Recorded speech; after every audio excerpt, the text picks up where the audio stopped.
puis Noam va quant à lui nous faire découvrir pour le coup un sport qui n'est vraiment pas connu. Ça s'appelle le kinball. Omnikin noir. Hop, voilà, donc j'ai fait mon premier lancer de ma vie au kinball. Mendy, est-ce que mon lancer là était bien? Donc là, votre lancer était super, donc il a fait plus de 2 mètres, il est monté, donc c'est réglementaire. D'accord, alors quand j'ai fait ce lancer, alors justement on le voit là derrière, il y avait 3 membres de mon équipe, c'est ça, qui tenaient le ballon. On ne peut pas lancer sans ça. Au kinball, la particularité de ce sport, c'est qu'il n'y a aucune action qui est individuelle. Donc au moment de la frappe, tous les joueurs de l'équipe doivent toucher au ballon. D'accord. Et alors la particularité aussi, c'est que là sur le terrain, il y a 3 équipes.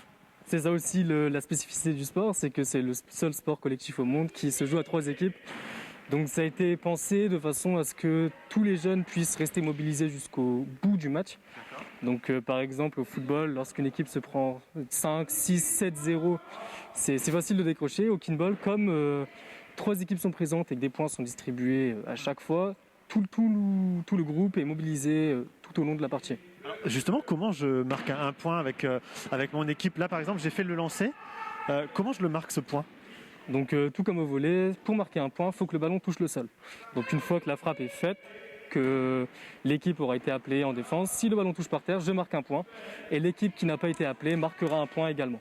D'accord, donc par exemple, si j'ai bien compris, là j'ai fait le lancer, j'ai dit Omnikin noir en lançant la balle. Il faut que l'équipe noire récupère la balle pour pas que je marque le point. Par contre, si la balle tombe, il la récupère pas, là je marque le point. Donc c'est ça, si les noirs récupèrent la balle, le jeu continue, les noirs appelleront et attaqueront. Si la balle touche par terre, c'est vous qui marquez un point et les bleus qui n'auront rien fait marqueront un point également. D'accord, ok. Alors, je ne suis pas encore hyper calée sur les règles. Ça dure combien de temps un match? Voilà. Et alors, très bonne question de Margot qui demande combien de temps dure c'est une partie, c'est un match, comment ça s'appelle déjà? Un match de kinball se joue en 3 parties, 3 manches gagnantes, 3-4 matchs gagnantes suivant le championnat, suivant les règles. Et donc pour marquer une manche, pour gagner une manche, il faut marquer 13 points lors de cette manche. D'accord, donc il n'y a pas de notion de temps, c'est juste une notion de points. Donc il existe des championnats où la notion de temps existe. Donc en championnat de France junior par exemple, les manches se font en 7 minutes. Ouais. Mais dans les compétitions adultes, les manches ne sont pas limitées en termes de temps, c'est vraiment en termes de points. D'accord. Alors toi ça fait combien de temps que t'en fais? Je crois que tu es là depuis la naissance du club ici à Maubeuge, c'est ça? C'est ça, donc moi j'ai commencé au tout début du club, donc en 2016-2017. Donc ça fait maintenant 5-6 ans que j'en fais en compétition. Je suis également arbitre et qu'est-ce qui te plaît? Tout l'aspect sportif du kinball me plaît. Donc c'est un sport qui est collectif, coopératif, qui est complet, donc il faut courir, il faut frapper, il faut glisser, se jeter par terre. C'est aussi un sport qui demande beaucoup de stratégie, beaucoup d'intelligence de jeu, de vision, etc. C'est vraiment complet et c'est ça qui me plaît. Bon bah, merci de nous avoir permis déjà d'essayer. Je suis ravi d'avoir essayé au moins un lancer. Mais si tu dis qu'il était bien, moi je pense qu'il n'était pas terrible. Et puis on continue de vous faire découvrir ce sport dans quelques instants. On va aller aussi discuter avec tous ces jeunes qui jouent. Et puis on parlera de la naissance de ce sport et qui n'est pas encore très répandu dans la région. Et pourtant, vous allez voir, il existe de nombreuses compétitions, dont des compétitions internationales. Et je souris parce que Jérôme vient tout juste de presque se prendre la balle. Alors, on évite les catastrophes et on revient dans quelques instants. À tout de suite. Merci Noam, on vous retrouve tout à l'heure. Je vous le disais tout à l'heure, pour cette émission spéciale sport, Noam a eu l'occasion de participer à un entraînement de kinball avec le club de Maubeuge et non pas Villeneuve, toutes mes excuses, et nous le fait découvrir. Est-ce que ça va Noam ? Oui, on continue de vous faire découvrir ce sport, donc le kinball ici à Maubeuge. Vous le voyez sur les images de Jérôme, on est en plein entraînement et nous on a réussi à extirper Mathieu. Mathieu, donc là tu es l'arbitre concrètement.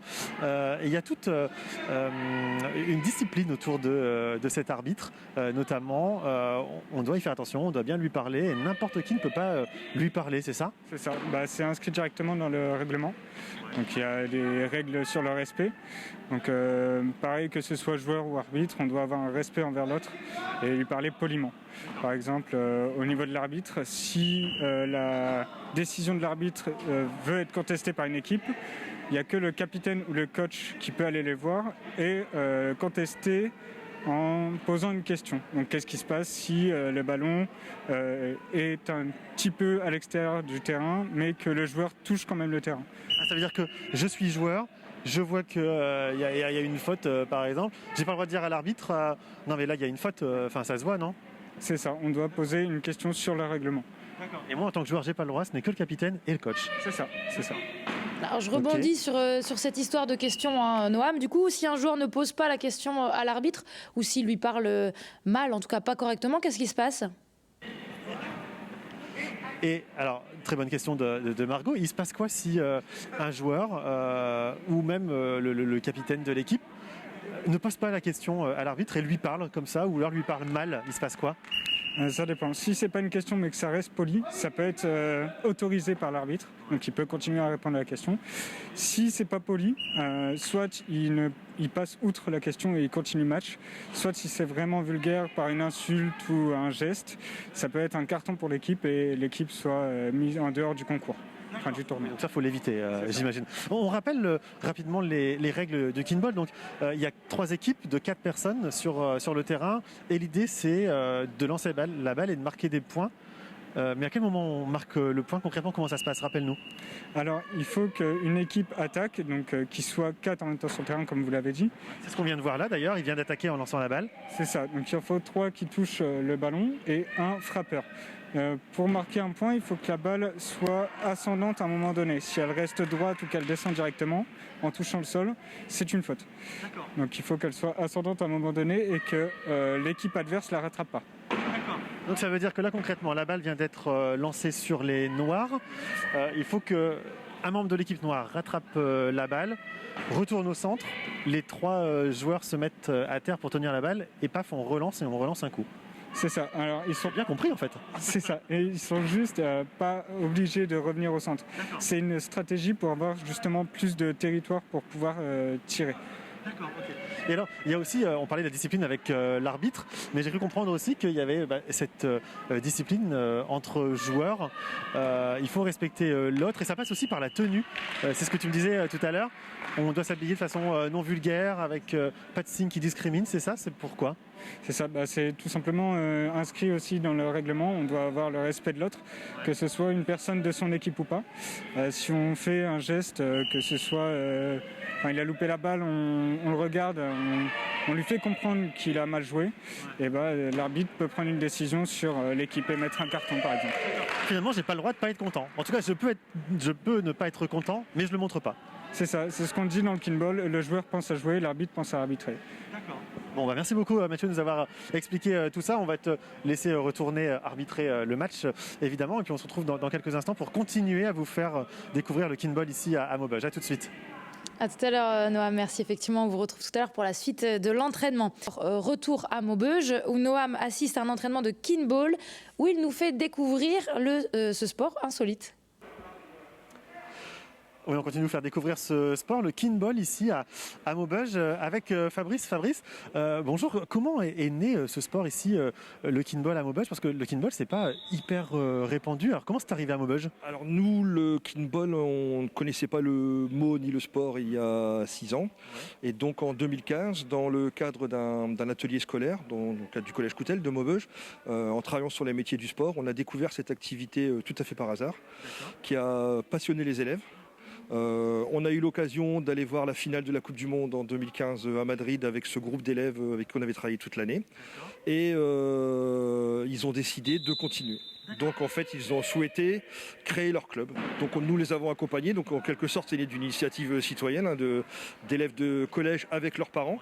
Et pendant 1 an, on a travaillé sur ce que c'était sur le monde associatif, ce que c'était qu'un club sportif.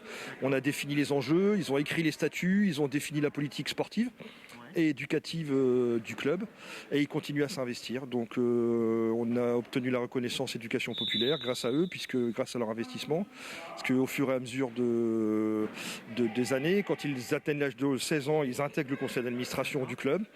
Et actuellement, dans le bureau directeur, le trésorier adjoint et la secrétaire sont des anciens élèves de 3e. Le coordonnateur sportif du club est issu des classes de 3e et il a maintenant un bac+2 et il est coordonnateur du club. Et chaque décision est décidée et votée par l'ensemble des jeunes du club.